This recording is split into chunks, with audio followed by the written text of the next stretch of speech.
Oh man, this music. Oh, it's good. I know it's gonna stick with me. Dad tip 78. I didn't even get to read it. I couldn't even process the number. Anyway, I'm Nico. Oh wait, tip 40. Managing debt is just part of being an adult. Yes, it is. And some of us fail horribly at that. Pointing at myself right now. Anyway, I'm Nico, and this is Dream Daddy, a dating simulator, and I have been waiting for this game for months since I first heard about it in all its dad joke glory. And yes, you, my beautiful stream, you're gonna get subjected to it because I want to play it, and you guys are gonna play it with me. Well, you're gonna watch me play it anyway. I don't know how many options I'm gonna give you to tell me what to do with the game. Oh, let's move a little bit closer with the chair. Anyway, yeah, I've been looking forward to this. I have a weakness for dating sims. I actually haven't played a whole lot of them, but I like them. And yeah, we're gonna play this game now. So we're gonna start with a new game because I literally just bought this like about 20 minutes ago.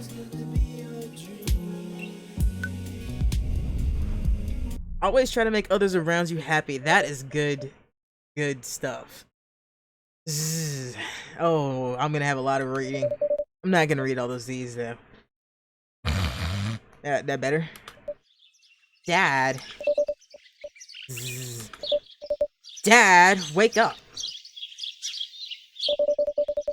I let my tongue roll out of my mouth and stop breathing. Amanda shakes me. Come on, Dad. This hasn't worked on me since I was 6. I'm sorry, Amanda. This is the end for me. Dad, I swear to God. Amanda, I bequeath to you all my earthly possessions. Spread my ashes over my recliner. Okay, well, your corpse better get to the moving van because we're leaving soon. Finally opened my eyes and sit up.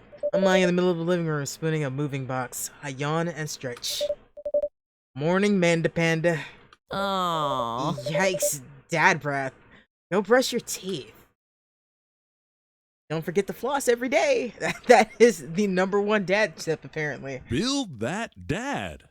Oh, that was epic. Okay, let's see what we have here.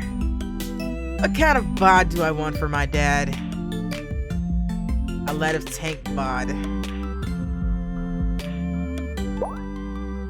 Oh, cool. You can be trans. Down and lithe. Chunky. I think that's the one I want right there. I want him hairy too. Gotta have a hairy dad. Just a second. Actually, I'm checking my stream. Because once again, it's not showing me my stats like it should be. Now I can see them. I hate it when it does that. Anyway, back to what I was doing. You know, I'm just gonna be honest. This could take hours. This really could take hours. Because I have this thing for customization. I play Sims 4. This could take hours. But no, we're gonna be good. We're gonna keep moving. What kind of head do we want for you? I kind of like that head.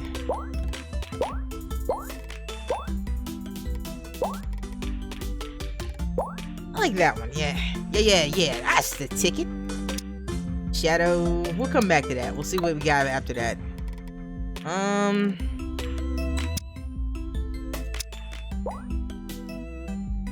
kind of like that, actually. We got braids. Fancy hair. Not as fancy hair, but I like that. I like that they're giving a lot of options here. Got the dreads. I might keep those. Yeah, I actually might keep the dreads. I tend to like my men folk a little clean cut, but we'll stick with it for now. To figure out what kind of eyes we want. No, that's not it. That's not it either. Man, the options are amazing. Oh my god! Ah, my eyes! No. Kind of like those eyes, actually. And I can make his eye color whatever color I want, huh?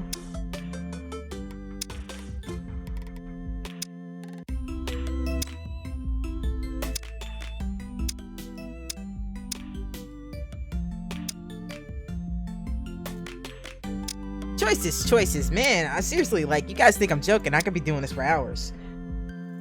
Okay, but we'll stick with that for now. Alright, let's go to noses. No, that's just not right. That's that one.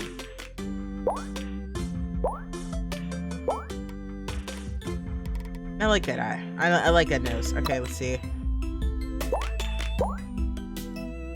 Gotta darken them lips up just a little bit there. Ooh.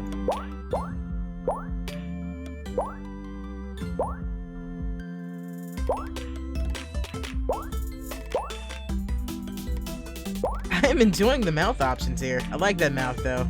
So let's stick with that mouth. Now we will have to get the eyebrows the right color. Let's find some eyebrows that we like.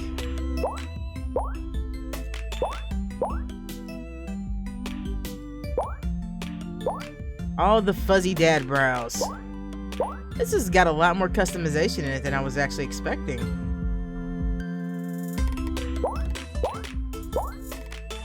I actually like those brows. Okay, so let's move on to the next part. Facial hair.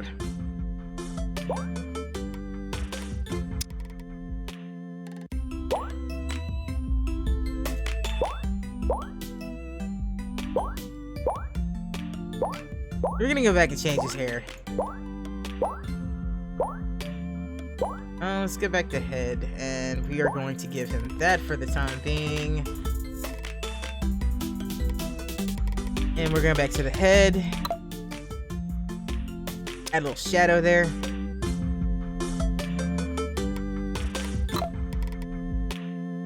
Change the hair. I think that's a bit more my speed. Although I really like the fade. I do, but we're gonna stick with that.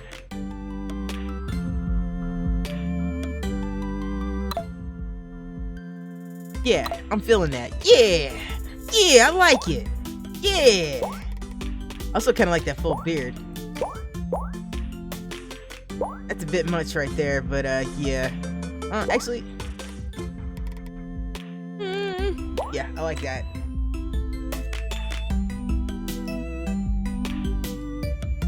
Of course, we gotta do glasses because I wear glasses, and yeah, that's pretty much the most like me this thing's gonna be.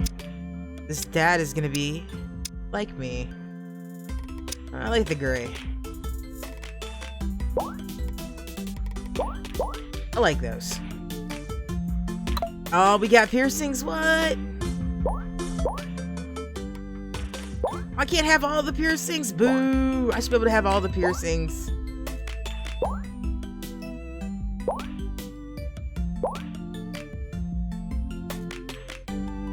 I'm gonna go with the eyebrow. Alright, now we'll go to the clothing. Yeah, that's more like it.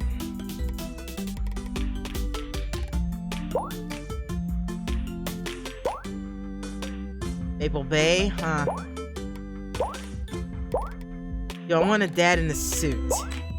I love that cat shirt. It's really gonna be hard to not get that. Oh man, it's gonna be hard to turn that cat shirt down. And that shirt's a bit more my speed, but this isn't me. This is a character I'm creating. This is fun. That's a bit much right there, but yeah. Plain old white t-shirt.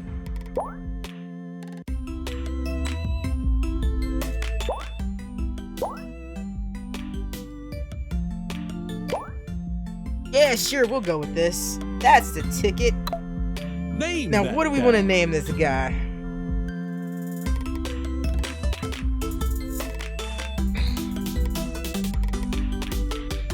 I'm actually not sure what I want to name this guy.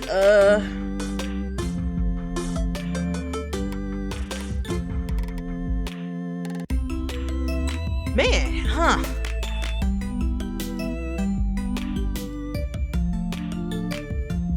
Choices, man. Like, man, this is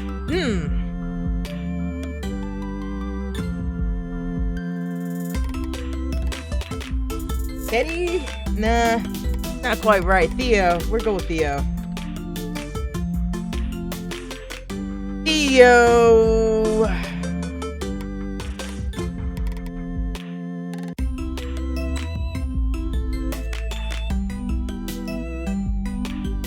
Jones. This is what I got. I happen to look up, there's a Jessica Jones figure on my desk. It's what happens. Okay, here we go. We will be that dad.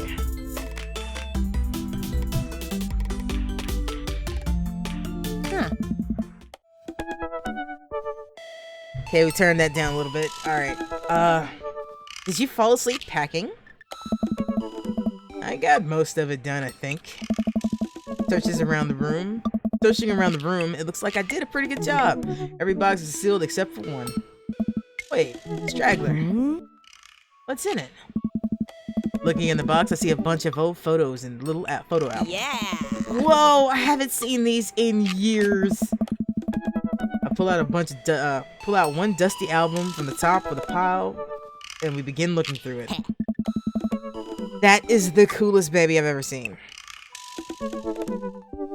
You know what? Since I'm playing a trans character, we're going with this. It's the only way our father and I could get you to stop crying after we was to put the sunglasses on you. Whenever we try to take them off, you start crying again. Spent the first few years of your life with sunglasses on. Nice. Halloween when you were maybe 4? Oh my god, that dragon costume. You couldn't decide between being a princess or a dragon, so we went with both. Princess Dragon. Why do I remember crying in that dragon costume? You saw yourself in the mirror and realized you were afraid of dragons? Seeing yourself inside the dragon's mouth was a realization of your greatest fear, I think. Right, yep. Definitely repressed that memory. And this is you in your horse face. Dad. I believe you named the plush horse Sir Horsington the Brave. Oh no. I don't think that was his. Amanda lunges for the photo, but I quickly snatch it away and hold it above her head with my super dad arms. Nice try. This is important blackmail for later down the road. Go ahead and try me. I've seen pictures of you and your ska band. Ouch, kid. The Communist Manifesto had a chance back in the day. I look off into the distance, reminiscing about that rad horn session. Yeah, I bet, man. Like, you make me want to pull out my trumpet right now. Hey, it's Emma P. Ugh. No, Dad, that's Emma R. I didn't meet Emma P until high school. Honey, I promise you wholeheartedly that I will never stop mixing up those two. Ugh. Dad, Emma R has been my best friend since I was 7. Like, give it like a little bit of effort. Oh, right, Emma P was the one who tried to steal people's pets, fired a flaming tennis ball at the police station, pooped her pants during a sleepover. I don't feel like embarrassing my kid's friend like that, so we're gonna go with the badass straight. Lighter fluid, tennis ball, tennis racket, right? Dad, that was you. Oh, right, I was a wild child. I was 6 when you did it. Okay, Amanda, I wasn't aiming for the police station. It just happened that there was a police station in the vicinity, and I wanted to hit a flaming tennis ball. Yeah, I remember you explained that to the police. They didn't believe me either. Anyway, I gotta show this to Emma R later. She'll get a kick out of it. The first photography award you ever won. Huh. Yeah, and it got us a $20 gift card to McFriday's. Hey. And you got food poisoning from the cheesy tostadas blast. I think you mean food poisoning, you know, with a Z.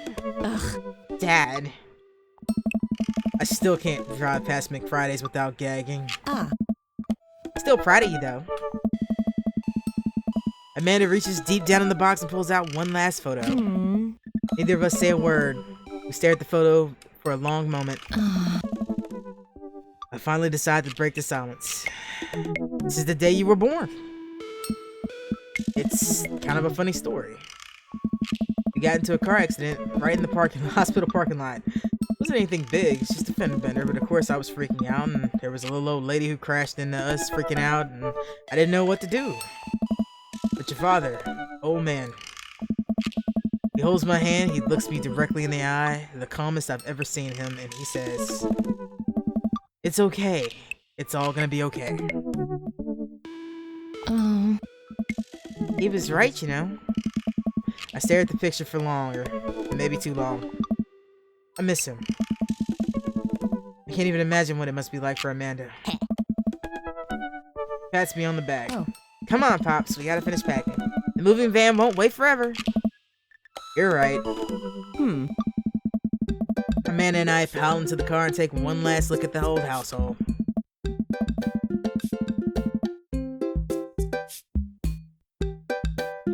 Mute button so you don't have to deal with my constant sinus issues. So many memories here. Hard to believe your father and I bought this place almost 20 years ago. Mm-hmm. Hey, remember when I shattered the first window playing catch?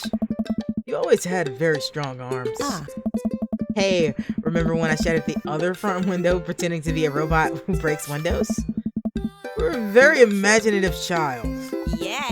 Hey, remember when I broke the back window? I get it, Amanda, you break stuff. Ah. And there'll be plenty more stuff for me to break in the new place. Memories to make and stuff to break. You ready? We sit in silence for a moment. I'll watch my daughter grow up in this house, and it will forever hold a place in my heart. It stings a little bit to leave it behind. I'm ready. The moving van begins to pull away. I get the car in position to follow. I'll watch our house, our old house, disappear in the rearview mirror. So what? So sell me on our cool new pad. I clear my voice and do my best cheesy announcer voice. Nestled in beautiful scenic downtown Maple Bay, our new house features.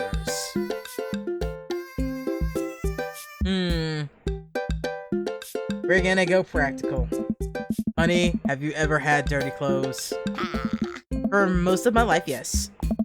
Well, worry about that no longer, as our new place features machinations that will not only clean your clothes, but dry them directly thereafter. An upper class luxury, I fear. The concept of clean clothes no longer in the hands of the fat cats upstairs, sweetie. Anyway, it's also smaller than our last house. Cozier, one might argue. Good spin. Alright. I think it's great. We won't be closer to a lot of cool stuff that we can walk to. So I don't think we have to waste gas. And I mean, trying to park downtown is, Amanda, you're gonna have to learn to parallel park one day. At one point, right? Not gonna happen, Pops. I think someone needs to do a 3-point turn on their attitude. I don't know how to do that either. Have you met the neighbors yet? Not yet, but the neighborhood seems pretty quiet. So you won't have to chase any rowdy teenagers off the lawn. You are the very teen you mock. You say that, honey. I'm in my last year of high school. I'm practically dust. Yeah, you're a real don't you dare senior. Dad, I know where this is going.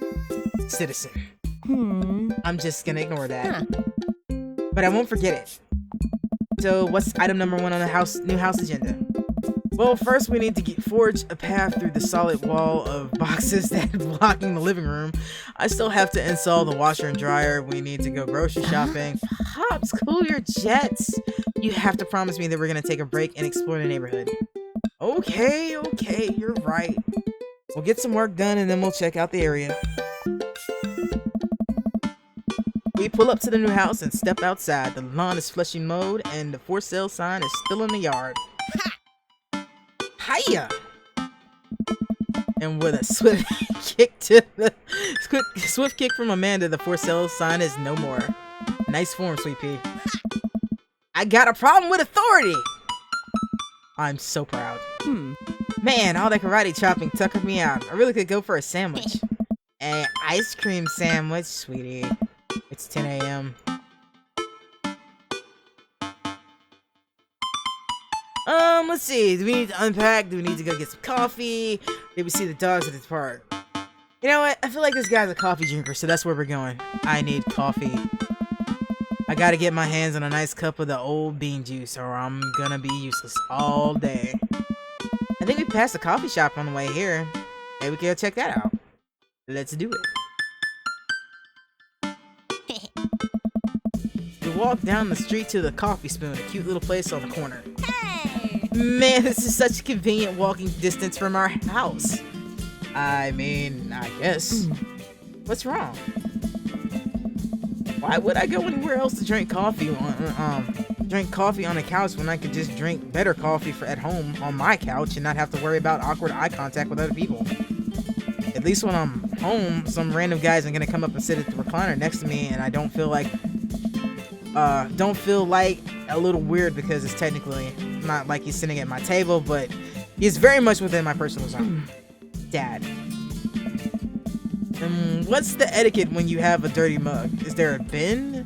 Do you go set it up on the counter because you don't know where else to put it?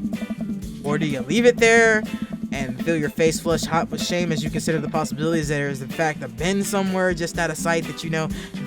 Then now you're that jerk that left the mug on, left their mug. Wow, that guy's really got some problems. No, let me rephrase that. I apparently have some very big problems. Dad, aren't you just afraid to meet new people? Yes, Amanda. We walk inside. Oh. Hey.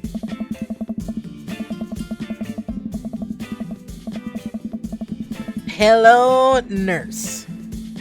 Inside the coffee house, it's incredibly warm and inviting. Vinyl records line the wall. Patrons lounge on well-worn couches. Some cool tunes spin in the record player next to the little stage. You know, I don't like coffee all that much, but I could dig hanging out at a place like this. I do like tea. Maybe they serve tea. Oh, they got sweets. I can see the sweets behind him.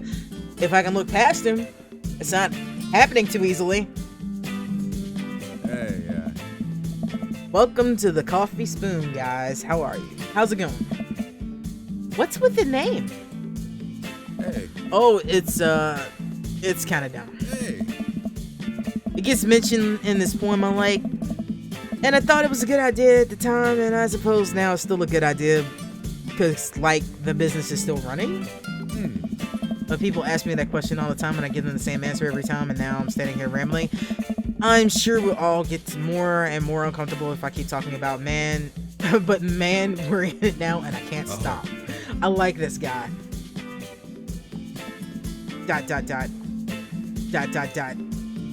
So, what'll it be? I scan the chalkboard menu and I'm immediately overwhelmed. I'll have Godspeed you, black coffee. Iced Tegan and Sarah, chai Antwood. Ha! You know, we'll go with the iced Tegan and Sarah. Good choice. I don't get it.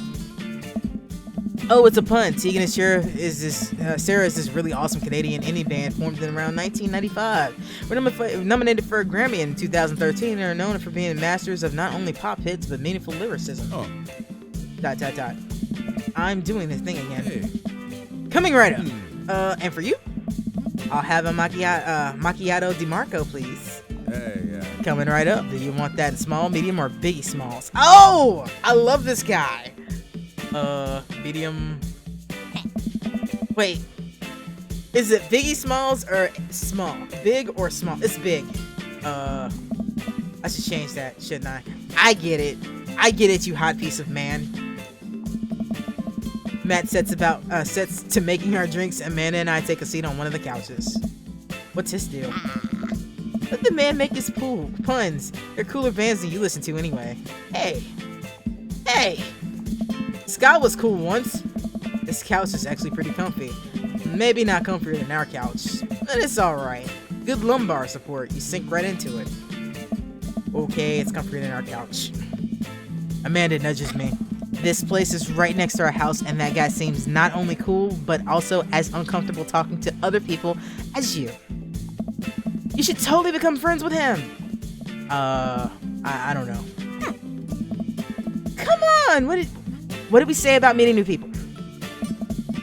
I can't meet new people if I always stay inside and always don't go outside and also don't talk to people. See, we're making progress. Matt sets our drinks down at the table and I have a sip. The ice tingle and Sarah, sir. It's Sarah. Huh. Hi. We're new in the neighborhood. I'm Amanda and this is my dad, Theo. Oh, right on. Pleased to meet you both. Hey. About to come by when my daughter's hanging around the shop. You two might get along. Yeah, I'm sure we may come in from time to time. Amanda kicks my leg from under the table. I'm sure we'll be in here a lot. Hey. You know what? Let me get your guy's opinion on something. Matt goes into the back and comes out with a fresh plate of something that smells amazing. Hey. I'm working on this new banana bread recipe, and I need help coming up with a name for it. Well, I think we're gonna have to taste test it first, so can we get a full flavor profile of, and really appreciate the flavor of sensation of. Amanda nods vigorously. She knows this game. Yeah, we need to give that Nana bread a taste if you want us to be doing free creative labor. I think we should be commiserated with I've taught her well. I have trained her. We've trained for this day. I love this. I was just gonna give you guys free banana bread anyway. Right, yes, that. Matt serves us each a piece, and Amanda and I happily chow down. This is amazing! Thanks. Secret ingredients of bananas. So, any ideas? I'm stumped. Well, I think I might be able to give dad band puns, but I'll give it a shot. Banana bread, Kennedy's, Grateful banana bread, Right Said banana bread. I gotta go with Right Said Fred. Come on. Like Right Said Fred, but now it's banana bread, so I think the youngsters would like it despite not getting it. Huh? That actually has a nice ring to it. Really? Hey. Yeah. Right Said banana bread. Strong decisions. That's art, baby. I think I'm finding this guy's voice. Yeah, he sounds like this now. Hey. I wanted to say baby, but because I thought it would sound cool, but once I said it, I realized that just doesn't have a sound. It just doesn't sound good coming out of my mouth, and maybe I should leave it saying baby to the professionals. Hey. Hey. Enjoy your coffee. Thanks, baby. Hey, dude. See?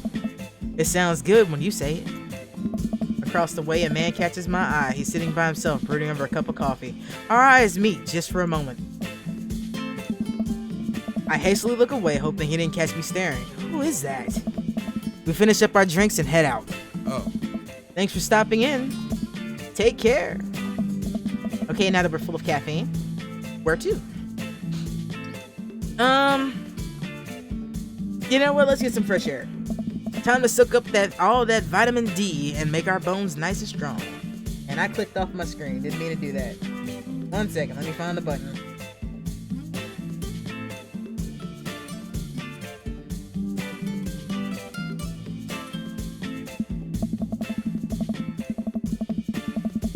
Yeah, our skeletons are gonna get so strong they're gonna hop right out of our bodies and crush the cars with their bony fingers. Amanda, I already have an irrational fear of my skeleton will one day escape its flesh sack and run amok. Please don't encourage it. Right, sorry. To the park! Amanda and I begin to stroll through the neighborhood. I can't believe how beautiful it is outside. Kids are playing in the streets. The flowers are in bloom, and the faint smell of barbecue drifts through the air. This place is nice. Huh? Too nice. I don't trust it. Good eye, honey. This is not my child, but this is my child. Hey, what's this there? Oh, I can save. Let's save. Yes, let's do that. The last thing we want this to do is crash on us and then, not allow me to save anymore. Right. You can never be too careful. See that baby in that stroller over there? Government operative. We're on to you, baby. Walking for a while, we eventually end up in a small park. Toddlers chase each other through the playground, and dogs of all shapes and sizes romp through the grass. It's pretty crowded, but Amanda spots a nice empty bench, and we start to make our way over to it. Heads up! Hey. Ow! A frisbee suddenly hits me in the face. Ooh. Dog. Woof. A corgi. Oh my god, how can I argue with a corgi? Ah, it's a corgi. A corgi with a neat plaid handkerchief tied around its neck bounds up to me and wags its tail.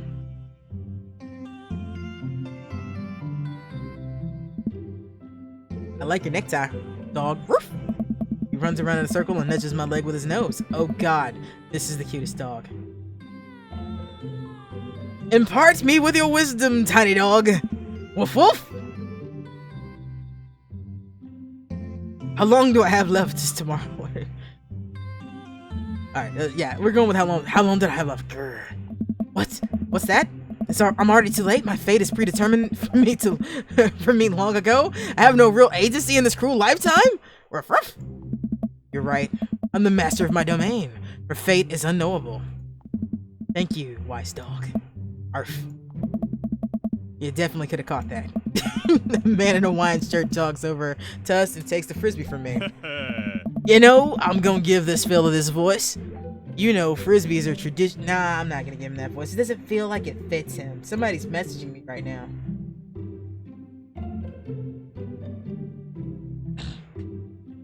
You know, frisbees are traditionally caught with your hands, not your face. Well, you're traditionally not supposed to aim at people's heads. It's a new technique. I catch it with my teeth next time. I'll catch it with... You caught me off guard this round. Not again. Not ever again. Ah, he likes me. Hi, I'm just messing with you. I'm Brian, by the way. I'm Theo, and this is my daughter. Looking over Amanda to find her... Only to find her sitting on the ground rubbing the dog's tummy. Hi. Huh. Your dog's cool. Ah, well, Maxwell sure loves to get attention. It's great to see another face, father-daughter out here on such a sunny day. Where's yours? Brian gestures over to the grassy knoll, where a young girl sits in a checkered blanket. She's reading a book bigger than her head. She puts it down and hands over to us. This is Daisy. She's reading Brothers I can't even say that. Karamazov's. Her teacher tells me she's reading comprehension level of a high schooler. How old is she? 10! And a precocious little youngster. Whoa. My natural dad instincts kick in. I must brag about my child's accomplishments. Oh no, it's happening! Yo, Daisy, tell them about yourself. That's my girl. Amanda, get in there. Okay. Alright, let's do this. Amanda's here. Just recently won a local photography award. Wow, congratulations. Brian loses 10 HP. Daisy's actually just won a statewide poetry contest. You lose 15 HP. Damn.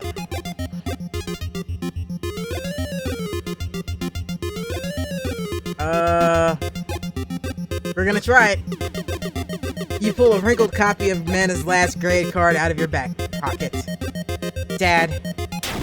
Awesome grades. Brian loses 25 HP. You really carry that around everywhere? Ouch. Maybe it's kind of weird.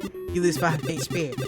Daisy just started weekly chess up at her weekly chess club up at her elementary school computer lab. She's the president too, of course. Dang, my high school doesn't even have chess club or a computer lab. You lose 10 HP. Theo. Alright, I'm still ahead. We're gonna brag. Last week, unprompted, Amanda helped an old woman across with her grocery bags. It's extra powerful. Brian loses 20 HP. Daisy sold enough candy bars this year to get to the top prize, a canoe. We're taking it out next weekend. How is that even possible? Amanda could barely get one of those things, one of those sticky hand things. Oh, I lost 20 HP too. Okay, I'm still ahead. Child art.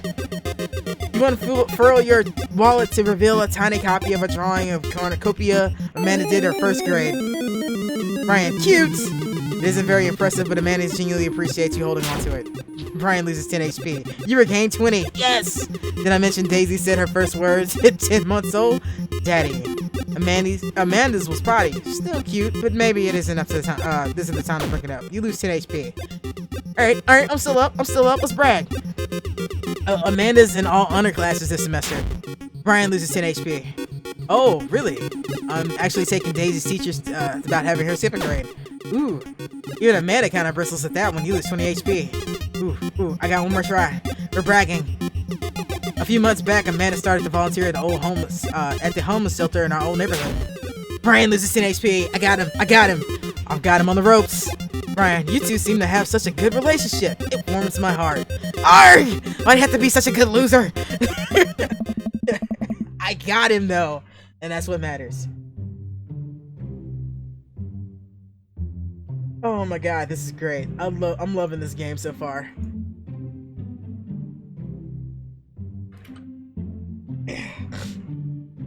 Oh, my sinuses are not agreeing with me right now, but this is fun. This is so much fun. Okay, so I take it you guys are new in the neighborhood. You just moved in. You like living around here? You like living around here? Yeah, we live in a cul-de-sac down next to the coffee shop. What a coincidence. That's where we live too. Small world. Yeah, Daisy and I are in that little ranch-style house on the corner. You know, I know that house. It's just like ours, but slightly bigger and better landscape. Does this guy want to outdo me at everything? What a lovely place. Oh. Well, I don't want to take up any more of your time. It's really nice meeting you guys. You have to stop by at some point. Yeah, definitely. Bye. Brian and Daisy walk into the park with Maxwell happily trotting along in tow. ... Do you get the feeling he was trying to one-up us? Trying and succeeding? I can't believe that kid's only 10. What was I even doing at her age? I believe you had a bit of a thing for horses. Shame that didn't pan out. Could have majored in comparative horse studies. It's not too late to minor in horse creative writing. Too close to the truth, Dad. Dad. Let us never speak again of the fantastic adventures of Sir Horsington the Brave, an epic in 7 parts by Amanda Jones. We laugh off the horse epic and walk off into the park with a bit more. Enjoy the day. You know what? If this guy's like me, he's gonna take a nap. Sunlight's making me really tired. I don't think I got enough sleep last night. You were hugged up against a box. You slept for 14 hours. Exactly. I love this game. I can't even work on this. I need water. As we're walking home, I hear heavy footsteps come up behind us. Theo, bro! Hey. I turn around and am greeted by a familiar face jogging up towards us. Hello, nurse. Craig? Bro! Bro. Oh. Holy wow. I haven't seen Craig in forever. Oh. I like his voice. It's been too long, dude. Yeah, wow, you look great. Hey. Ha! Yeah, I cleaned up my act. Cleaned up his act? Are you kidding me? He's ripped. Amanda, this is my friend Craig. We went to college together. We were roommates for a while, too. Amanda, dude, you probably don't remember me, but you're so big now. Hello, and hello, cute baby. Nice. Aw, thank you. Last time I saw you, you were about her size. This is River. Say hi, River.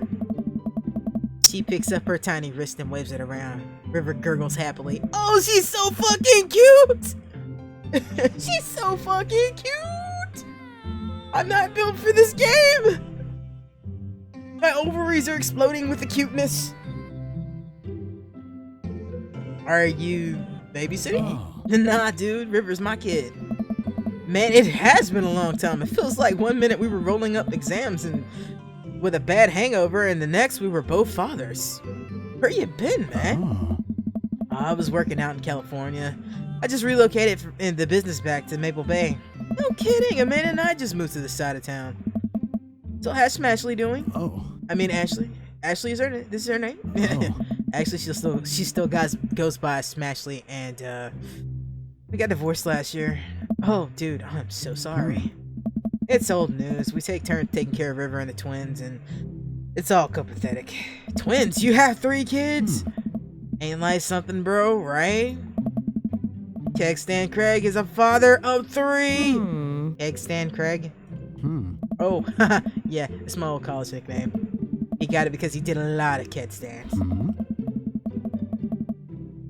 It's that thing where you stand on it.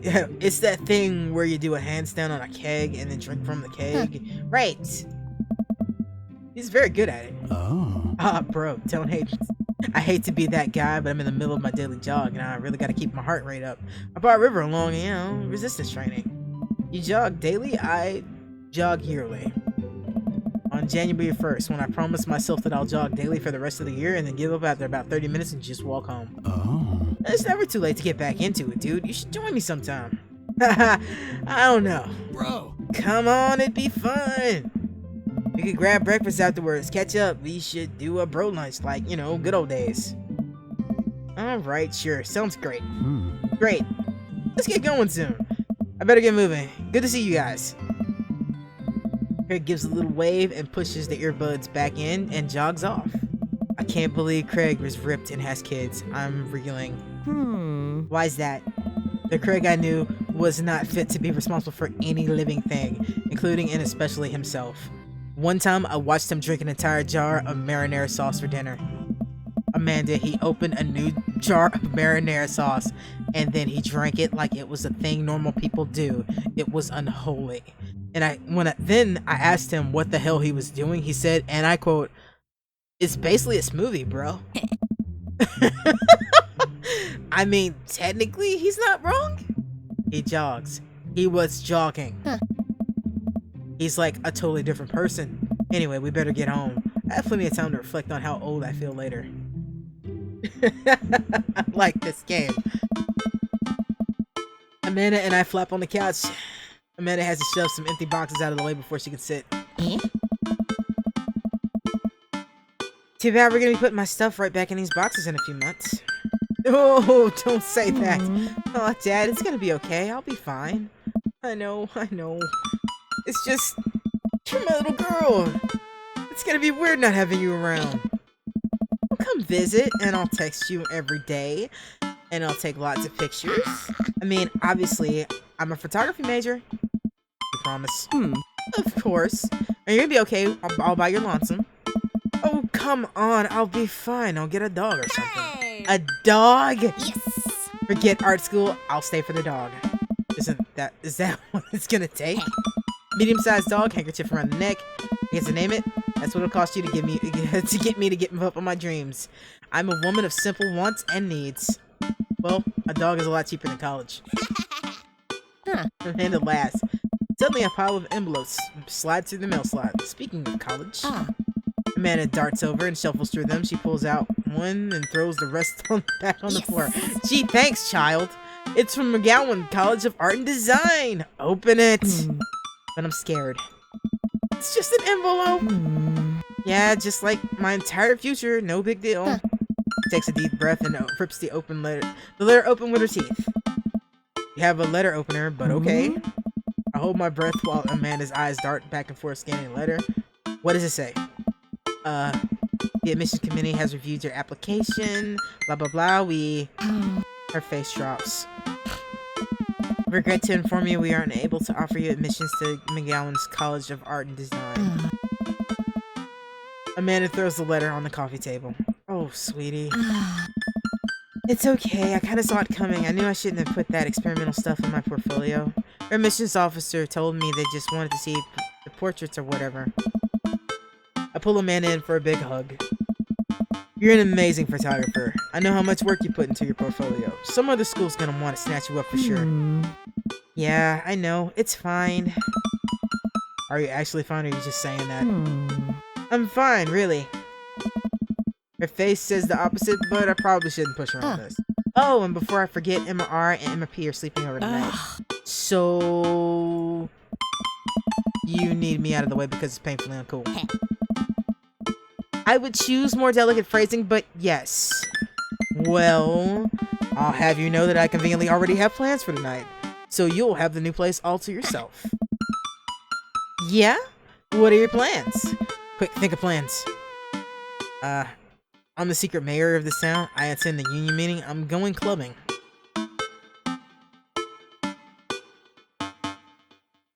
It's almost believable. I'll go with it. I'm gonna put on a nice outfit and I'm gonna go tear it up on the dance floor. All the hottest dance moves, the lawnmower, the sprinkler, the running man, you know, the ones from all the kids these days are doing. Right, but I'm not gonna come pick you up if you get pulled over this time. Not again. I'm just kidding, actually, I'm going to. Go out and watch the game, stay home and finish unpacking, go to bed. Yeah, I feel like this guy needs to get out of the house, so yeah, he's gonna go out and watch the game. Nice. Which game? You know, the game. The one that's tonight. The game on TV that's somewhere other than here. Oh, okay, cool. While you do that, I'm gonna do drugs and commit some light arson with the Emmas. I'm concerned with you hanging out with the wrong crowd. Amanda shrugs.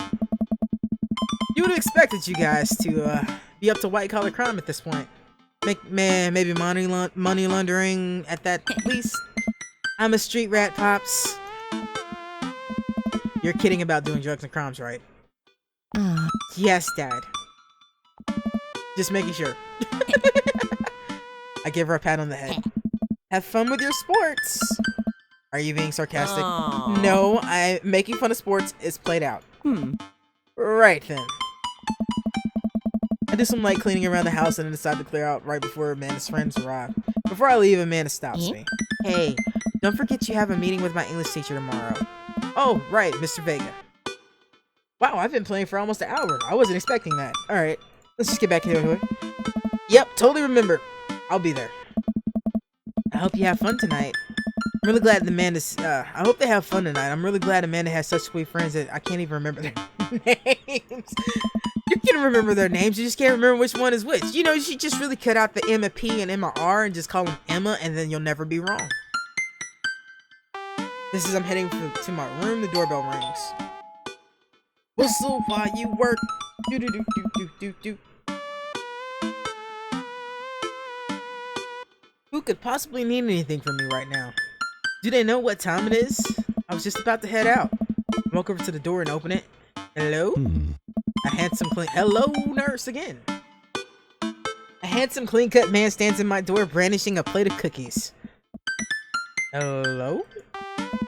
Hi, I know it's kind of late, but I baked way too many cookies and I just can't have all these at the house or I'll eat them all. Wow. Oh, where are my manners? My name's Joseph. I'm your next door neighbor. Oh, yes, hi, I'm Theo. That was what my name is. I saw the moving van and thought I'd do the neighborly thing and bring you some. My daughter Christy wanted me to let you know that she bakes them herself. Joseph leans in and whispers, but between you and me, she just sprinkled in the chocolate chips. We both share a laugh, kids, right? Amanda pokes her head out of a room and immediately hones in on the cookies. Oh wow, cookies, huh? So nice to meet you. Joseph hands her the plate of cookies with a smile. Well, thanks for the cookies. Oh. Amanda disappears with the cookies. Amanda come back, and she's gone. That's my daughter. Her name's Amanda. She's a charmer. Daughters are tough. Sons are also tough. Children in general are just tough. I hear that. I mean, there'd have to be something wrong with you to try to raise more than two. I have 4 kids. What have you done? Oh! I meant, don't worry, you didn't mean to be rude. Oh no, this is the first neighbor I've met and my social life is already in tailspin. I wonder if it's too late to move again. Yeah, okay. Is the Mrs. around? Mr. actually. And, no, not anymore. He died. Oh! I'm sorry for your loss. No, it's alright. Wow, this is uncomfortable. We stand there quietly for a moment, acutely aware of how awkward we both made things. I'm sorry, can you close the door real quick? I look at Joseph quizzically, but comply. After a second, I hear a knock on the door. Opening it, I see Joseph standing there with a huge smile. Hey, I'm your new neighbor, Joseph. I promise not to talk about your dead spouse this time. I'm throwing a barbecue for the cul-de-sac, and I'd love for you to come by and meet the rest of the neighborhood in our community. Oh, what do you say, pal? If that sounds great, my daughter Amanda and I would love to stop by. Also, 4 kids is a perfectly normal amount of children to have. We shake hands and seal the deal. Well, neighbor, I'll let you get to bed. See you at 3 p.m. on Saturday. Sure thing, neighbor. Joseph starts walking away, but stops to think for a second and turns around. Hey, in all seriousness, raising a kid on your own can't be easy. If you need to talk about stuff, I'm the youth minister down at the church down the street. Oh, I don't know. I wouldn't really consider myself a youth. Wink. Did he just say wink? He just said wink. You look pretty young to me, but suit yourself. And with that, Joseph's gone. He seemed nice. Amanda walks back into the living room, crumbs on her face and a cookie in hand. That was the smoothest recovery I've ever seen. I should be taking notes. See, you're already fitting in great. Where'd those cookies go? They're gone. I'm sorry. Hey! Hey, if it makes you feel any better, they weren't that good. You ate all of them anyway. The MS helped. Right. Well, kiddo, I'm gonna catch the game. Have fun, Dad.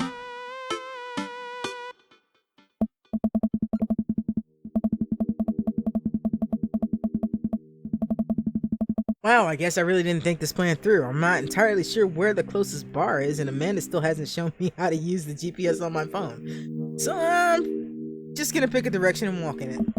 Let's go this way. Cool, okay, we're marching. We're marching in the direction of the game. Any game, really. In the distance, could it be Jim and Kim's? A big burned out neon sign hangs above a tiny dive bar. Jim and Kim's? Huh? Alright, it'll do.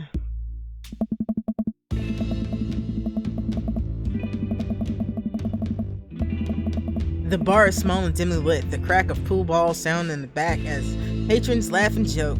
A string of multicolored Christmas lights hover above the bartender, and I can't tell if he's Jim or Kim. I pull up a seat at the bar. What'll it be? One beer, please. Sure thing, boss.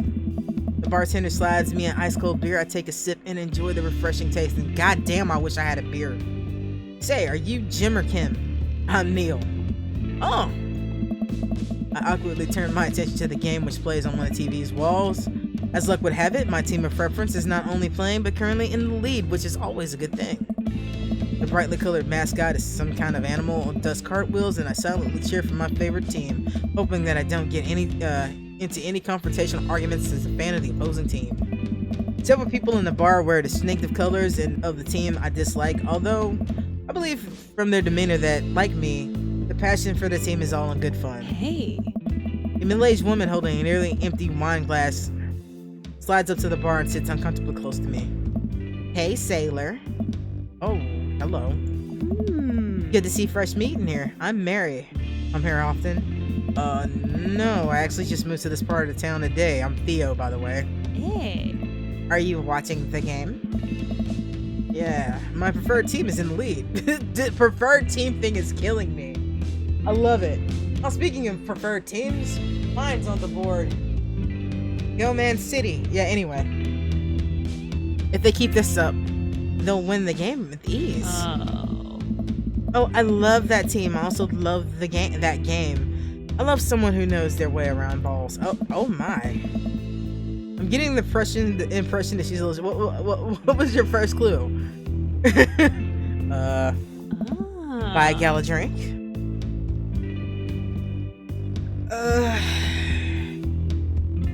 I might regret this, but I feel like Theo's the kind of oblivious dude that would do this. I almost reluctantly signal the bartender to order Mary another glass of wine. Neil jokes back and forth with Mary. They're clearly friends, and this clearly isn't her first time doing this. She tips her glass at me. I suppose I gotta keep you company now, so what do you want to know?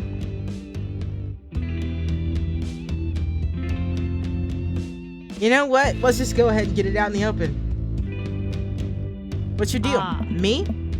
I'm a ghost, Theo. I haunt the hallowed halls of Jim and Kim's, waiting for my beloved to return from sea. Really? No. Homegirls just love to drink. So what else can you tell me about this part of town? It's quiet, that's for sure. If you want idyllic little life with white picket fences, this is the place to do it. But every town has its secrets, you know. Takes a sip of her drink. That's a little too ominous for my taste. She leans closer. Hey. Would you like to learn some of my secrets? Oh boy. Maybe some other time. Suit yourself, sailor. She saunters off, setting her sight on the newest bar patron to enter. I happily watch the game over another beer. The game has gotten close in terms of points, but a little too close than what I'm comfortable with. As a particularly skilled player scores a number of points for the other team, putting them in the lead, I hear affirmative grunts from the other man at the bar. Go team. Hey, soldier. I like this guy too. I actually like most of the guys I've seen in here. It's the brooding man from the coffee spoon. He sits alone, sipping whiskey and watching the game as well. Enjoying the game? I am now, we're winning. Oh, must be rooting for different teams. In my opinion, my team is far superior. We have to disagree on that. Based on our win-loss record, I'd say my team is superior. That's where you're wrong, since it stands right now, my team's beating yours. Conversation ends there, and we both go back to silently rooting for our respective teams. The game is close, both sides are playing their hardest to win, but in the end, my team prevails. Quiet cheer ripples through the bar. I raise a respectful glass to the man drinking whiskey, and he raises his in response. Unspoken truce formed between the two of us and mutual love for the game. He motions at the bartender who pours 2 glasses of whiskey, and the man slides one over to me. The name's Robert. Thanks, I'm Theo. Oh. You must be new here. Mary already hit on you? Yeah. Robert chuckles. Oh. She's a peach.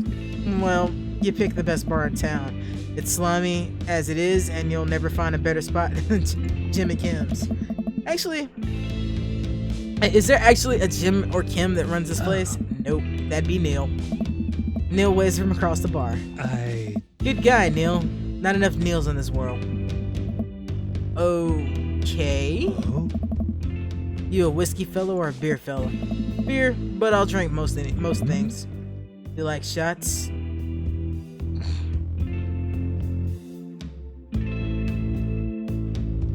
You like shots? I do like shots, actually. Thank you.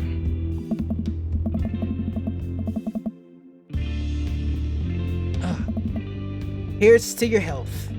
We take the shots, the whiskey burns going down, but I try my hardest to look tough. Oh.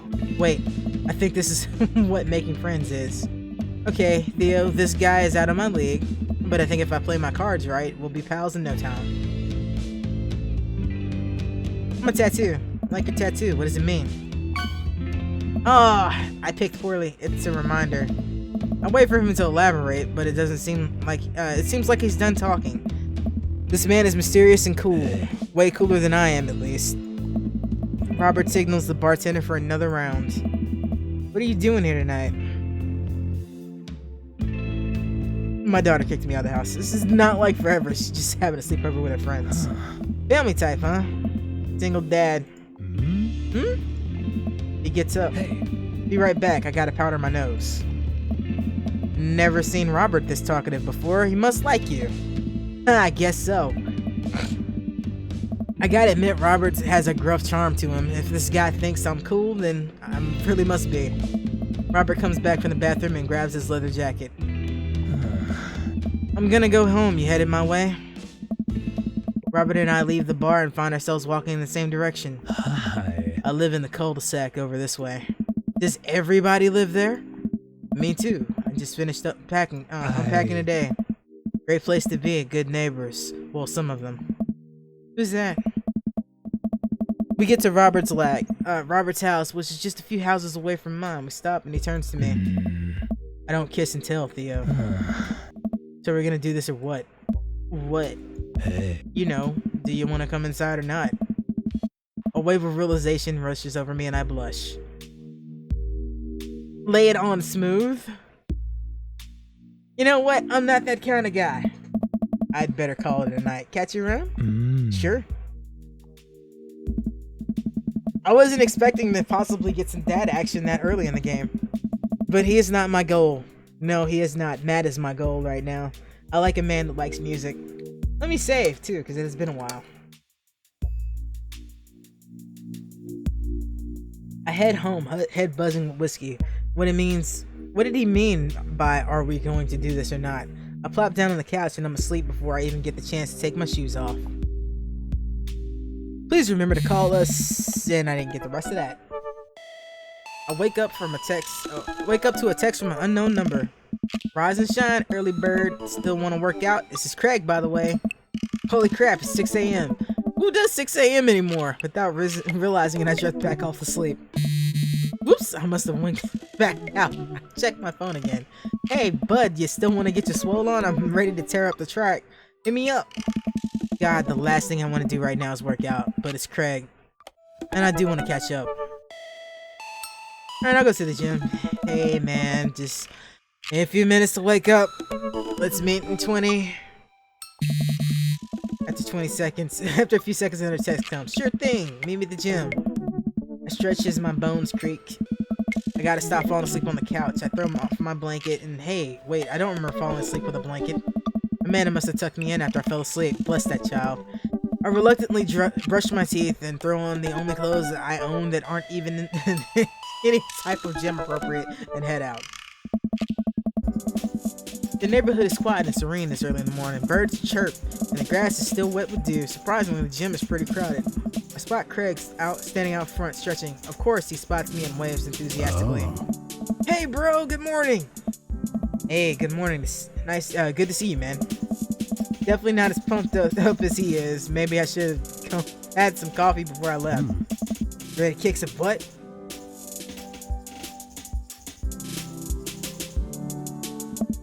This is it. This is how I will die. It'll be alright, dude. We'll ease you into it. Hey! We head to the gym and I'm immediately intimidating. All these people look like they could break me in half. And it seems like Craig is friends with all of them? I can't read that for some reason right now. He high fives and finger guns at all the cool jocks in the room. They look like they could and would steal my lunch money if I spent on protein shakes. Come on, bud, let's warm up. We head over to the treadmills and I start walking. Okay, I can walk. Walking's good.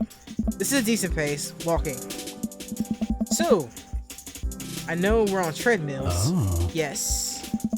And those over there are ellipticals. Very good. What is all the other stuff?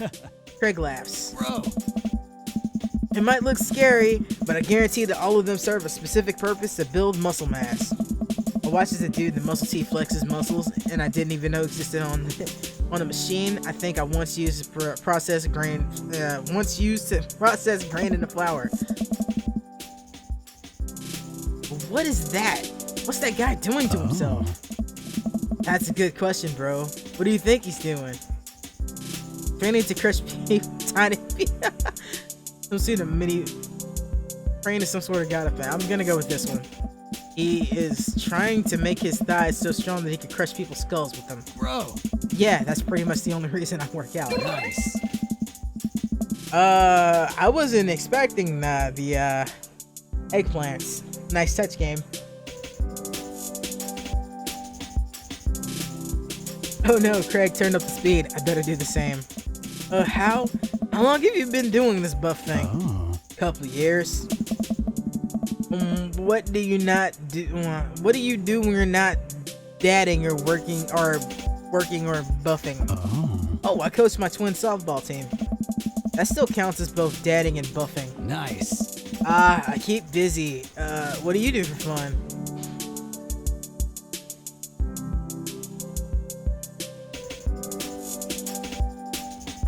We're gonna go with learning. I try to educate myself about the world around me. I'm like a sponge for knowledge, soaking all that intellectual content. You know, history, the paranormal, wilderness survival, aliens, mostly those things. So you watch the History Channel too, huh? Yes. We're jogging now. Oh god, we're jogging now. I look over at Craig, who hasn't even broken a sweat. How's he doing this so effortlessly? I'm dying. I can feel my life force draining through every orifice of my body. Hey, remember when my fish died in college? No, I don't like this story. Oh my god, he's really bumping up the speed again. I guess I better do it too. Oh, this is fast. This is very fast. And we were at this party and you vowed to make me feel better. And you tell me to create a distraction, so of course I do a sick keg stand and get everyone cheering. And then I try to steal fish from a fish tank at the party with my bare hands like an idiot. And then you drop the fish and it flopped around and you panic, so you run up to me post yank stand with a dying dirty fish in your hands that you scooped up off the ground, and you were yelling at me that we have to leave. So we're running out of the frat party with a fish and it's trying to give it mouth-to-mouth resuscitation, and we get him home and we throw him in a bowl of water, but the prognosis was grim. And the next day he's alive and well. Hey! I never did catch the great fish thieves of Grand Bridge U. And they never will. I shoot off the end of the treadmill and crash into the wall. Jesus, that hurt. Nice! Dude, bro, are you okay? Craig offers me a hand and looks me over for injuries. I'm fantastic. I managed to stand up and rub my back. It doesn't hurt now, but I'm sure it will later. Oh, man. You don't have to push yourself like that. Always know your limits. Well, I think I'll have to call our gym adventure here. You sure? Yeah. Oh. Alright, well, here. I brought you this. Craig hands me a shaker bottle full of a thick green liquid. I stare at it with what must be apparent distaste. It's a protein shake, bro. Oh, thank you. He wants me to drink it. Oh boy, here goes. I take a small sip. It's actually delicious.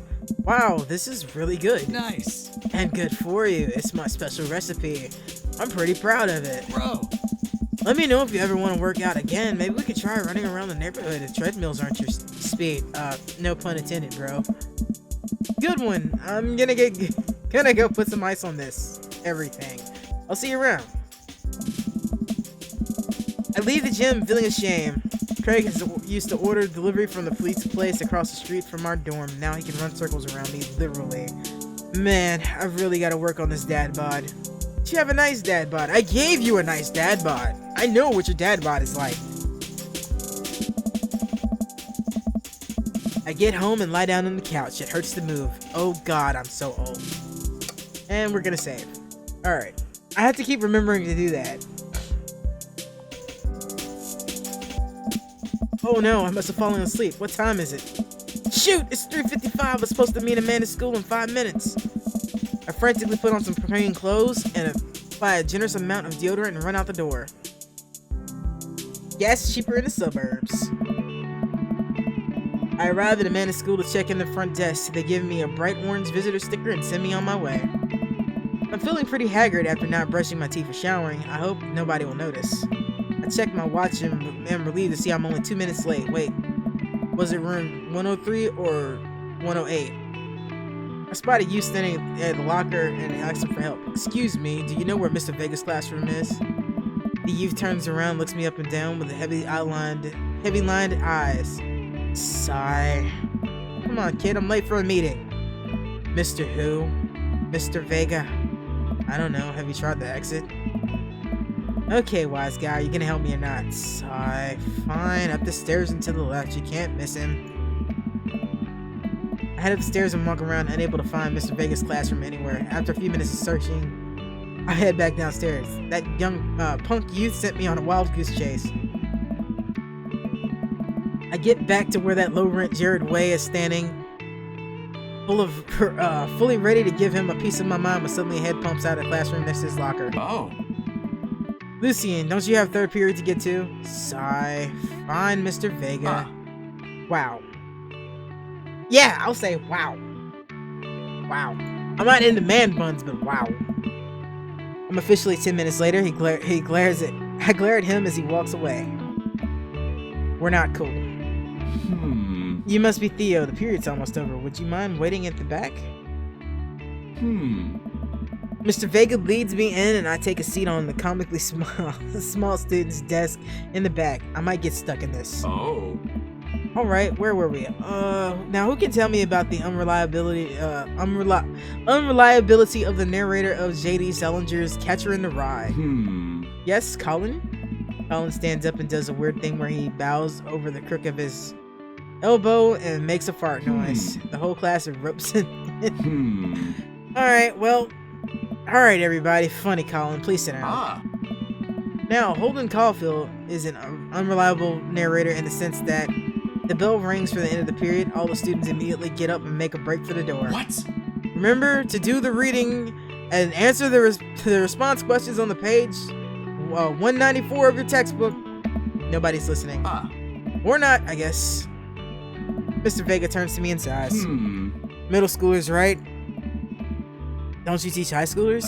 Both, you know, budget cuts. Right. Thanks so much for coming in.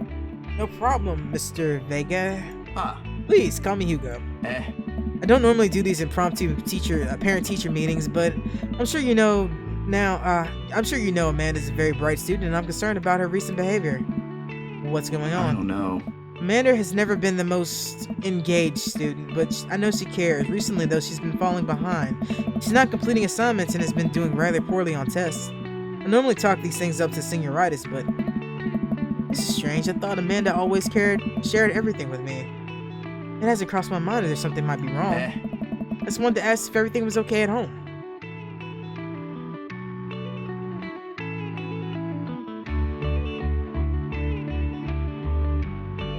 He does kind of strike me as the type that does bottle things up a little bit. I haven't noticed anything different about her, but she always tends to put on a happy face no matter what. See if you can talk to her about it. I know she values you a great deal and would appreciate your guidance. She keeps headed down this road. I know how important art school is to her, and I would hate to see her miss out on the scholarship money that she clearly deserves. I'll make sure to talk to Amanda. Thanks for letting me know, Hugo. Anytime. On my way out, I stop and think for a moment. I turn to Hugo. Hey, Hugo? Oh. Yes. Did you ever catch that ride? Oh. Goddamn dad jokes. Yes.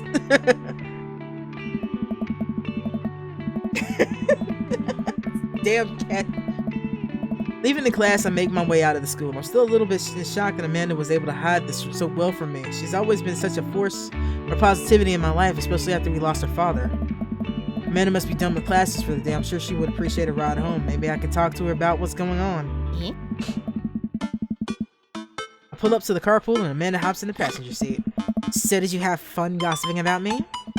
Mr. Vega and I actually gossiped about our celebrity crushes. So you talked about Mario Batali and the whole time? It was a very productive meeting. I'm pretty hungry. Can we grab some dinner? Sure thing.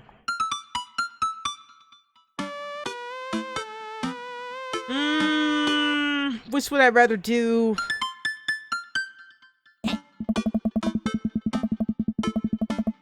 Alright, cool. I think with our powers combined, we can throw together a gourmet meal worthy of the Food Channel. I like cooking, so this guy likes cooking, okay? I don't know about that, but I can promise you it will at least be edible. Hey! Exactly, that's the spirit. It will be edible, and edible is functionality. We drive in silence for a while. Amanda plays a game on her phone. I should say something. You know, sometimes when kids get older, they find that they have to keep things hidden from their parents. And that's okay, because sometimes that's what kids do. And that's okay. But sometimes it's good to have a parent's perspective because, you know, maybe parents have also dealt with similar situations. And maybe they're a little cooler than you give them credit for. Anyway, what I'm trying to say is it's good to share. I love you. Have you been reading my tweets? You have a Twitter? What? Never mind. Look, sweetie, Mr. Vega said you haven't been participating in class and that you're not turning things in. Oh, I'm fine, Pop. Senioritis and all that. I thought you liked Mr. Vega's class. It's fine. He's fine. We pull up at a stoplight. I Amanda, and she's still texting. It's just, I want you to know that you can talk to me about anything. Aww. Uh-huh. I can tell whatever it is, she doesn't want me to know anything about it. And that's frustrating. I heard Emma's R is going to that fancy art school in California. That's exciting. Yep. Are you bummed you guys aren't going to the same art school? Yep. Amanda keeps texting. She stifles a laugh. It's so funny. I don't think you'd get it. Okay. Who you texting? Noah. Who's Noah? My friend? Does he go to your school? Yep. Do you like Noah? What? No! Dad. I can't believe you would. Dad. I mean, jeez. Why would you? Oh, she totally likes him. Gross. What do you mean gross? Sorry. Wait, you're about to graduate. Come on, what do you mean gross? It's just that, sorry, just asking. Dad, he's my friend. Girls and guys can be friends. He's my friend. Okay. Jeez. This is going well. Well, good talk. Love you, kiddo. She leans forward and turns up the radio. I guess the conversation's over. Amanda and I get home and we start cooking some dinner. I found this artisanal mac and cheese recipe online and I've been dying to try out. Artisanal? There's 2 ingredients in mac and cheese. The mac and the cheese. Actually, you're wrong. There's more than that in mac and cheese. There's milk, salt and pepper. There's stuff, okay? There's egg in there. Butter, if you're doing it right. Damn it. And if it's not in the oven, it's not done right. Okay, I'm done ranting. That's a rant that just happened. I just had a rant about macaroni and cheese and where they're baked. Stopping now. That is a conversation we're not having right now. Dad, please try to enjoy the finer things in life. I think you of all people be able to appreciate what one can do with cheese. Plus, it has bacon in it. God, yes. Aren't we as a society collectively over bacon? No. Aww. Bacon never stopped being good. It's just had a PR problem. We get to work on the recipe. Man is measuring things out and handing them to me and dumping them in a bowl so I can feel useful. We both worked up quite the appetite since the gross small food rapid started digestive tracts. Amanda puts me on bacon duty. I chop up a bunch and toss it in the pan to get it sizzling. The key to good mac and cheese is balance of texture, flavor pops. Not only are we gonna want the fullness of the cheese and the bacon, but we're also gonna need to counterbalance it with the crunchy mouthfeel of breadcrumbs. Check on the bacon. Still pink and rubbery. Give the little pieces a stir. Wait, what's a mouthfeel? You know, when you eat stuff in it, the texture. Listen, I've been watching a lot of the Food Channel, and I honestly don't know what it means. I just think it makes me feel sophisticated to say it. No, I get it. Every time I watch that channel, I just feel in order, hungry, jealous, insecure about my cooking abilities, and then hungry again. Yeah. I like the mouthfeel of that sentence. Oh my god. Amanda mouthfeel is not just about food, it's also about words that are fun to say. Gregarious.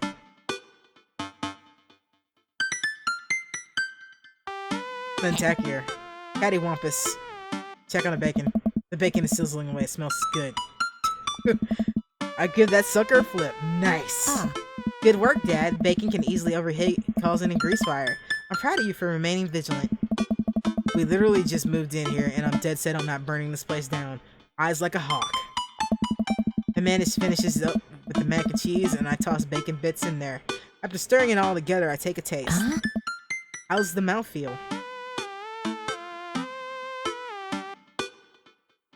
Fantastical. I would settle for good, but it works for me. Amanda tries a spoonful and nods in agreement. We settle on the couch with our bowls of mac and cheese. Oh, cool. Long Haul Ice Road Paranormal Ghost Truckers is on. How is that not actually a TV show? How is that not actually a TV show? This is gonna happen now. Just because they made fun of it, it's gonna happen. Your favorite, right? Oh, hell yes. And they make it to, they have to make it over the Canadian tundra and the ice before the ice road melts, but they're also hunting ghosts. Oh. Also, the trucks are haunted. What? This is an episode I've already seen, but it's one of the best. Callum and Flint Dogbone, the twin brother truck drivers and ghost hunting duo, find themselves in the greatest peril yet. Oh no, the ghosts have gone out of control. Oh no, the ghost done got control of the truck. I can't steer on them there damn ice roads. Let me use the EVP meter and try and communicate with the spirits. Flint, we're about to die. I almost got it. If you listen carefully to sound, understand you're going to die. That's because we are about to die, you. This is art. Episode ends and Amanda excuses herself to go start arguments on the internet. I stay up a little while longer, curious about the exploits of Callum and Flint Dogbone after their disastrous ice road accident. Afterwards, I crawl into bed and get a good night's sleep. It's all about that ice road. Don't forget the floss well, I already done that one. Still sleeping. Morning, sleepyhead. 5 more minutes. You have never let me have 5 more minutes, so get up. Fine. We have cereal for breakfast and spend the morning putting together furniture. Man is much better at interpreting tiny manuals. We were able to put together a few shelves and one desk, but I'm pretty sure that it was supposed to be a bookcase. Yeah, that sounds about right, actually. So, you excited for the cookout today?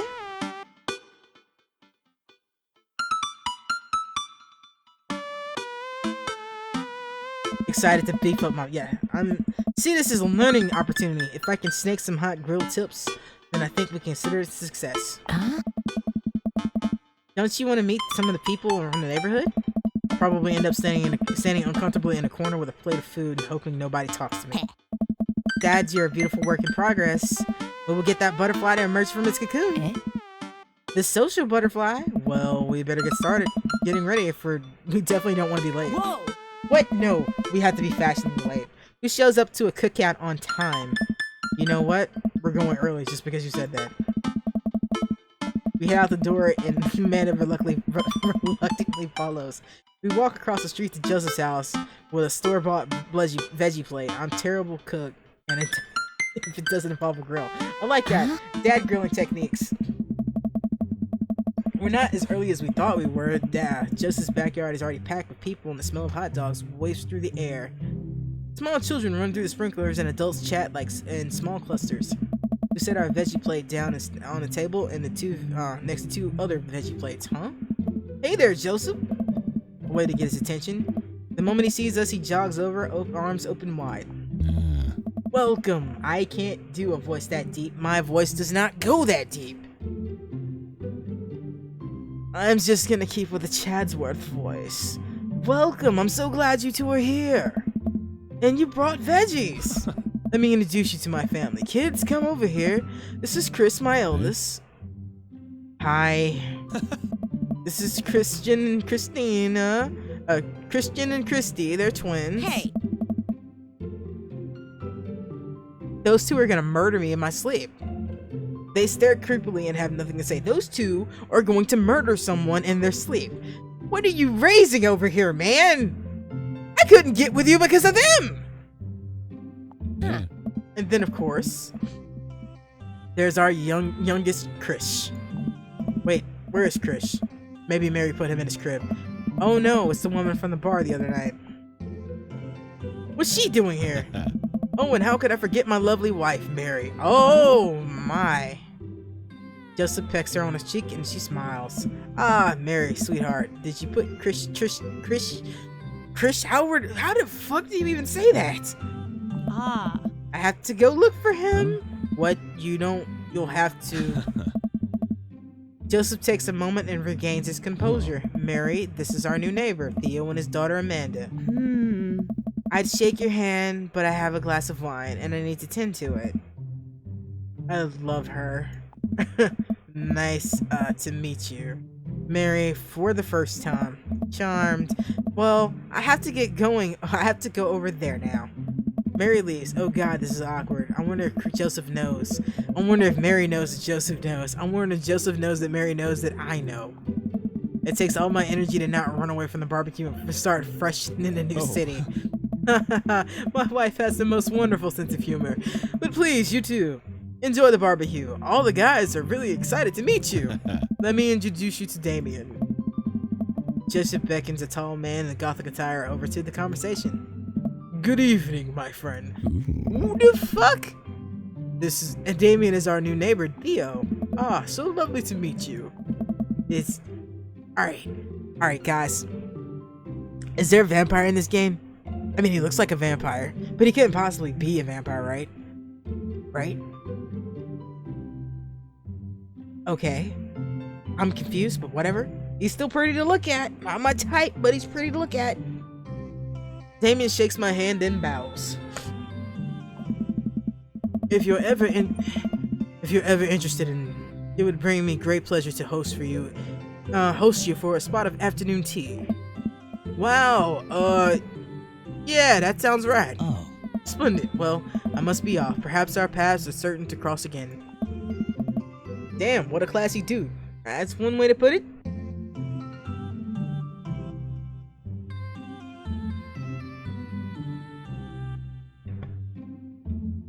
You're gonna hear consistent clicks here because I can mute the Yeti and clear my sinuses, and it's nice for me.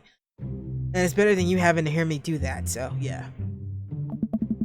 Amanda and I mill around some of the food and try the food spread out on the table. I pick up some deviled eggs. Amanda grabs a small paper plate and immediately begins to pile on the baked goods. That's my girl. I don't want to have to make friends. Come on, Dad. Who are you gonna party with when I go out to school? But I don't want to have pleasantries. Dad. They're gonna talk about the weather. Go do it. Make a friend. How could I possibly abandon my only child in a social function? That's bad parenting. This plate of cookies is my new dad. Bye. Oh, damn. Amanda shoves me into the center of the yard. Well, here goes nothing. I look around the party and am surprised to see some familiar faces. Isn't that the barista from the Coffee Spoon? Hey, my dude. Didn't I meet that guy at the bar? And didn't that guy throw a frisbee at my head? He sure did. And that mysterious goth guy. I mean, really, you shouldn't be surprised he's there. Isn't that Amanda's teacher? Hey, I know Craig. And he's got his baby on him again. But wait a second, all these people live in our cul-de-sac? That can't be right. I better investigate. We're gonna start with those three. Matt and Hugo seem to be embroiled in an intense discussion. Craig looks on, smiling politely as I walk over to say hello. Well, I don't think it's fair to try to compare two art movements like that. Periods of art exist only because they're a unique byproduct of the social and political climate of a time and a place. And to try and take something like, say, Rococo's period and compare it to the postmodernism of America, you completely disregard the context in which the work of art is created. Matt and Hugo seem to be busy talking and don't notice me. Craig leans in. Dude, I have no idea what's happening here. This kid is so fucking cute, I'm sorry.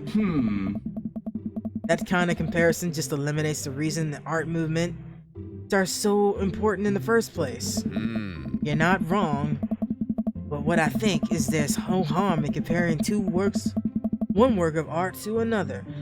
You could definitely say one painting is better than another if you're just evaluating the technical skill from a purely formalistic standpoint. If I show you a Matisse, and then someone walks by with and then something by the Dutch masters, which one would you say shows more technical prowess? I am so lost right now. Getting worried, glance over to Craig, who returned to Well, sure, if you say the Dutch masters were more technically skilled, but I would argue while the Dutch masters were better painters, Matisse had better painting overall. Fair enough. Oh. Well, that's pretty subjective. Well, what do you mean? How do you mean? Well, that painting of a guy with the apple in front of his face is pretty nice. Matisse rocks. That's Magritte. Right, art, sorry. You're fine, dude. We were just discussing the importance of context when talking about artwork. Listen, all I ask is that if you like Van Gogh or Picasso, better. Hugo throws his hands up in frustration and thing. I feel like it's a valid question. Do you like Van Gogh or you don't have to know the circumstances surrounding the art to say which one you think looks better. It's a matter of taste. But they represent two completely different movements. How could I possibly choose between a thick, creamy impasto of post-impressionism and the abstractionist beauty of cubism? I'm just gonna say this now. I understand what they're saying. Art major. Yep, that's me. I'm an art major. That's what I did. I'm a sculptor. That's my profession, and it's not doing a damn thing for me, but I understand what the fuck these people are saying in a video game. Yep, that's the thing. Man, that's all way above my head. That's not true, Theo, because I'm playing you. I'm playing you. This is not above my head. Me too. Hey. It's all good, man. The cool thing about art is that we all perceive it differently. A single piece could have a totally different effect on each person that looks at it. And that's awesome. Nice. Just 1 minute about that. Hugo, please. Oh, sorry. I get really fired up about art stuff. Theo, how are you liking the neighborhood? It's pretty nice. Everybody's been super friendly. Hey, dude. Seems like your daughter's fitting in just fine. Matt points across the yard and see Amanda and Daisy and two young girls and another young girl are playing. They're sitting cross-legged on the grass picking weeds, weaving them into little flower crowns. It's pretty adorable. The girl I don't recognize jogs over to us. Oh, his daughter's adorable! What is it, sweetheart? It's a flower crown. I thought you'd look cute in it. Hey. Well, there's only one way to find. Oh my god! Oh my god, they won my heart. They both won my heart. Matt takes the flower crown and places it atop his head. Please show him. Oh, you won't show him in it. That saddens me. Am I cool now? The girl stares at him, thinking it over. Nope. But you're slightly less uncool than you were before you put it on. Oh. Hey, Theo, this is my daughter. Hello. I'm Carmencita. Okay, I can say that. I'm Carmencita. Amanda comes over with Daisy now in tow. Dad, look, I'm making friends. You're making friends? You better be making friends. Yeah, actually, Amanda, you remember the cool barista that gave us the barista at the coffee shop, and this is my old college friend and your teacher. Hey. Oh, hi, Mr. Vega. I didn't realize we were neighbors. Oh. Yep. Still gonna give me that overdue term paper? Aww. Great seeing you. Amanda finger guns her way out of the conversation like a champ. I'm gonna remember this. She learned the finger guns move from me. I'm very proud. Oh. She's definitely a charmer. Speaking of which, where did my son go? Whoa. Yo looks around the party and he finally spots him because his eyes go wide. Huh? Ernest Hemingway Vega, what are you smoking? Oh. Ernest is holding a lit cigarette. Nope. I see Ernest from across the way. He takes a casually takes a long drag of the cigarette and then fixes it to the gun. Unbelievable, excuse me. Hugo marches over. Ernest and I turn our attention to Mac and Craig. Kids, right? Hey. Man, I do not envy Hugo. Last barbecue we had, Ernest tried to shove a sparkler down Joseph's pants. Nearly burned half the yard now. Oh. And the barbecue we had before that, he actually burned half the yard down. And then it spread to my lawn and burned half my yard down too. His kid looks like a little shit. And that flower crown is everything. The flower crown is everything. Oh my god, he's so adorable. All of these are adorable. How do I choose? I'm gonna end up playing the hell out of this game just because I can't choose. I know who I want. I want Matt. But Hugo and Craig are adorable and their kid, well, Craig's kid is adorable. Hugo's kid looks like a little shit. But I can live with that for Hugo. I mean, look at him! Look at him! Hugo walks back over to us, practically dragging Ernest behind him. Everybody's sorry about that, Theo. This is my son, Ernest. Hello. Ernest looks away, sulking, his hands shoved deep in his pockets. ... Hugo nudges him impatiently. Hey. Nice to meet you, Ernest. What grade you in? Does it matter? Oh. Ernest! Okay, I'm in 8th grade. God, are you happy now? I'm sure you were just dying to know that. Yeah. Good for you. Can I go now? I heard talking to old dudes who blame my generation for a failing economy. Ouch! Ernest! Oh yeah, because I'm totally embarrassing you. Ernest puts his earbuds in and storms off to stand in the corner. Well, that was certainly something. He seems nice. Hugo puts his head in his hands and sighs. Oh. I'm so sorry. He's having a really tough time. As much as I want to be the cool dad, I have to be authoritarian dad, which is, he clearly resents from me before. I mean, I think as a dad and a teacher, it's about as authoritarian as you can get. Honestly, are any of us cool dads? Is it possible to be a cool dad? What? I'm cool as a cucumber. Hey. See? That right there? You can't say that. Oh. My kids think I'm cool. For how long, Craig? How long do we get to be cool dads? Oh. I don't know. Hey. I think we just have to accept the fact that as dads, we've become the machine we were once raging against. We once raged against, and accept our fates as to unironically wear socks and sandals. Your kids may think you're cool now, but the moment they hit puberty, you're doomed. Anne is 18. She still thinks I'm cool. I yell across the daughter, Amanda, I'm cool, right?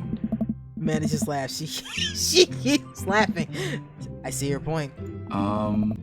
As much as we all want it, I don't think it's important to be as cool dad as it is to be a good dad. We can't all be best friends with our kids. It just doesn't work. I mean, look at me and Ernest. Our job as parents is to make sure our kids turn out okay. Yeah, I guess you're right. But it's nice to have it both ways. Hearing these guys talk about this makes me think of my own relationship with Amanda. We get along so well, but there might come a time where it won't be like that. Is college when that happens? Don't let us eat up your time, Theo. Go and meet the other people around the neighborhood.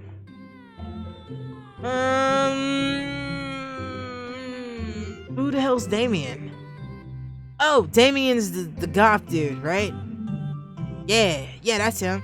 We're gonna go talk to Robert and Brian.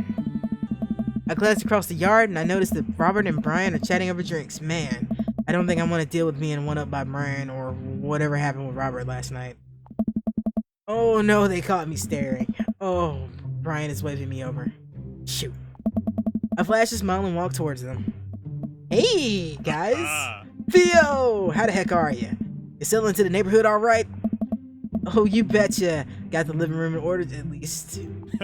That's great to hear. I've been doing some living room work as well. Finally got the 50-inch in there. Game looks real good. Looks great in high def. Oh boy. Theo, have you met Robert yet? Yeah, we met. Robert regards me over his whiskey.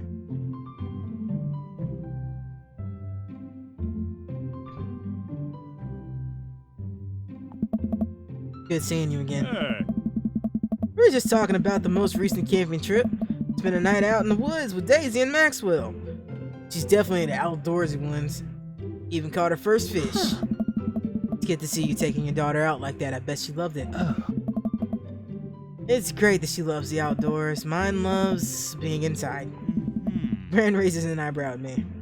Being inside. Making art. She won a local competition for art. Yep. Did I put it on too strongly? Robert stares at me blankly for a second. Anyway. Whoa. I haven't gone camping in years, not since the last time. Same here. Well, things change once you have a... Wait, what happened the last time? Robert takes a long sip of whiskey. Well, old Johnny Boy and me here were out in the backcountry. Johnny Boy's a strong kid. Met him in my army days. Comes from Kansas. They build him tougher out there. Anyway, things go south pretty quick. Johnny Boy breaks an ankle and rope bridge snaps. You can see the bone popping out through. Oh God, the bone popping out through his skin. Johnny Boy is screaming now, crying for his mama, losing blood. We're 2 days out from the next living soul, and here I am with my dear friend bleeding out from in front of me. I'm able to dress the wound, but that's how I got the fireman carry a 6 foot, 180 pound man for some of the toughest terrain I've ever been on. I won't lie to you, there were moments during those 2 days when I thought about leaving old Johnny Boy.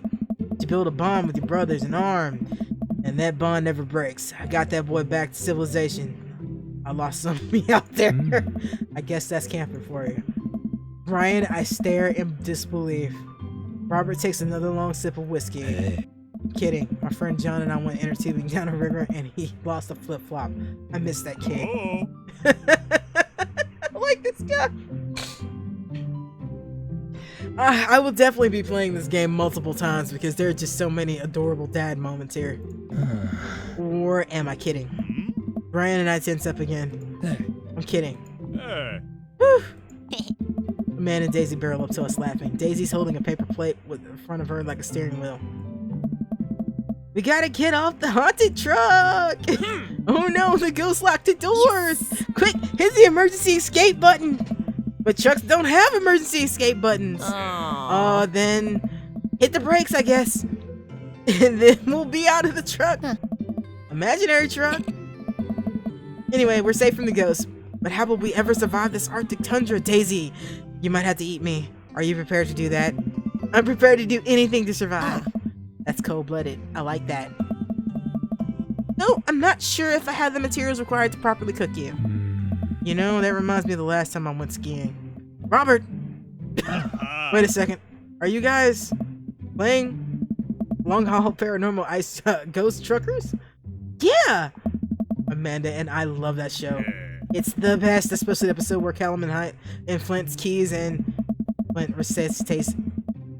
And Flint retaliates by breaking the ancient curse urn and sends her spirit after him. Yeah, it's such quality. And I don't watch a whole lot of television, but I do enjoy that show.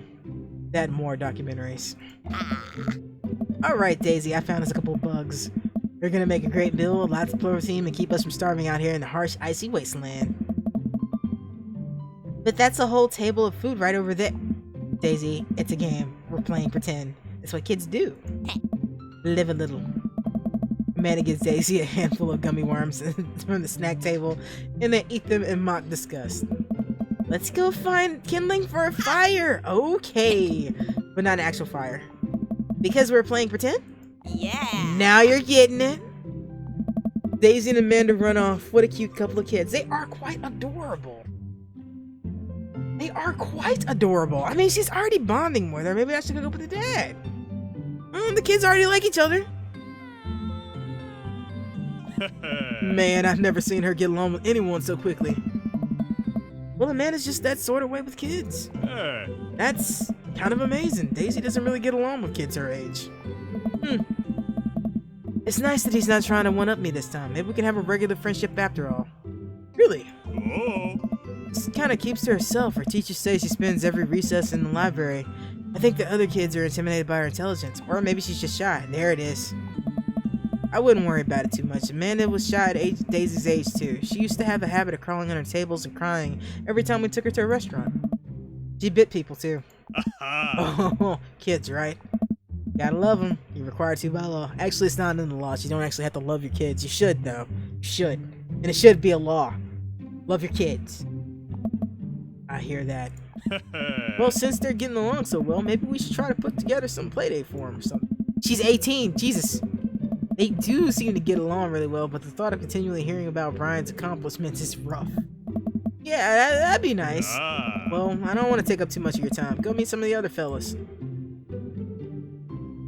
Well, that's all that's left is Joseph and Damien. I spot Joseph chatting with Damien by the grill. I wonder what they're talking about. I walk over to them.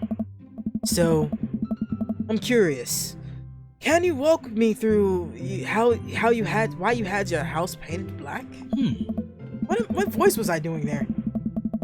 Where do I even start? The house is warmer in the winter, provides artistic contrast to the rest of the neighborhood, and it complements the crimson interior perfectly. You know, I can't argue with that, although I imagine it's hot as hell during the summer. Yeah. It's definitely an interesting choice. How delightful. Thank you. I'm quite proud of my abode. Theo, I was just having a conversation with Damien here about his aesthetic design. Oh, that's it. That's the voice I was going. Theo, I was just having a conversation with Damien here about his aesthetic design choices. Greetings once again, Theo. Oh. Do tell me about yourself. Are you new to this area? Yes, my daughter and I just moved here the other day. Are you enjoying the party so far? Oh, definitely. Thanks for putting us on. It's nice to be in a cul-de-sac where everyone's so friendly and welcoming. Amanda walks up to the conversation. Hi, it's Damien, right? My name's Amanda. Oh. At your service. What a pleasure it is to meet you. Damien finishes with a flourish and a bow, producing a single rose and offering it to Amanda. Where the fuck did he pull it from? Amanda blushes and returns the gesture with a curtsy. My, do you know how to treat a lady? Hey. Hello, Amanda. Seemingly out of nowhere, Joseph's kids appear, and they are speaking in unison. Whoa. Hey! Won't you come play with us? Don't do it, Amanda. I'll never see you again. Come play with us forever. Guys, enough with the creepy twin shtick. We had to talk about this. Oh. Christy slowly back away. Where do you think they got that from? Mary pops into the conversation, wine in hand. Yeah. I don't know. Memory takes a long sip of wine. Oh my. I think I might have taped over VeggieTales VHS with The Shining. Who knows? Really, lady? She takes another sip of her wine. Oh. Where's Trish? Krish? Wasn't he with you? You had him a moment ago. Oh. He's probably stuffing dirt in his mouth. Oh, he'll be alright. Toddlers are pretty resilient. No, they're not. Mary tips her glasses at me. Ain't my first time being to the rodeo. It's my 5th. Come on. I squeezed out 4 little... Honey, could you please do me a favor and find... and please find Krish? That would be great. Oh my god. I'm sure he's fine, Mary. Okay, jeez. Mary finishes her wine and wanders off. Dad... Oh my god, that's his kid? Your kid's a little shit. I'm just gonna say that right now. Also... That's better. Dad, can we please go now? Ah, Lucian. Have I introduced you to Theo yet? Hey, it's that punk from Amanda's school. I remember you. Whatever. That's no way for a young man to speak to his elders. Be polite. Lucian bows. Whatever. Sir. Lucian bows again. Mr. Christensen? May I have a veggie burger, sir? Oh. Coming right up, bud. Are you a vegetarian? Yep. Make that 2 veggie burgers. Did you know that some people in the Victorian era, vegetarian to describe the carnivorous type of people as bloodlappers? Dad. That's really interesting, Damien.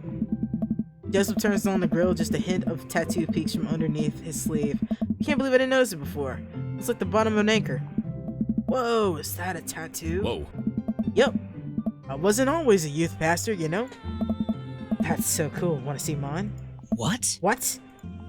This impulse is rubber basic, revealing a lopsided 666 in black ink. My bud gave me a stick and poke tattoo last week. I think it's healing up pretty good. Lucian! We'll talk about this later. That's pretty cool. What's the significance of the tattoo? I don't know. I just thought it looked sick. Oh. Well, in my opinion, the only reason you need to get a tattoo is because you want one. Careful, though. That number carries weight. Man, Joseph is way cooler youth pastor than I thought. I figured youth pastors pop out of the womb with a Bible. I'm wondering what he did before preaching. Probably a sailor is my guess. Without further ado, let's work some magic. Joseph closes his eyes and takes a deep breath and gets to work. With the greatest of ease, he sets patties on the grill, flourishing as he flips the spatula in the air. With the ease, it's easily some of the best grill work I've ever seen. You guys think it's my first time in front of a grill.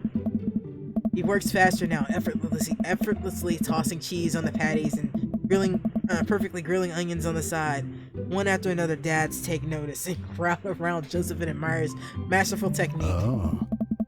You probably didn't know this, Theo, but Joseph's known around here for his grill mastership. He's grill-evable? That's hard to say, old dad, sir. Hey. I tried to get on his level, but I just can't catch up. Oh my god, the dad jokes! The dad jokes, they hurt me. They hurt me so bad.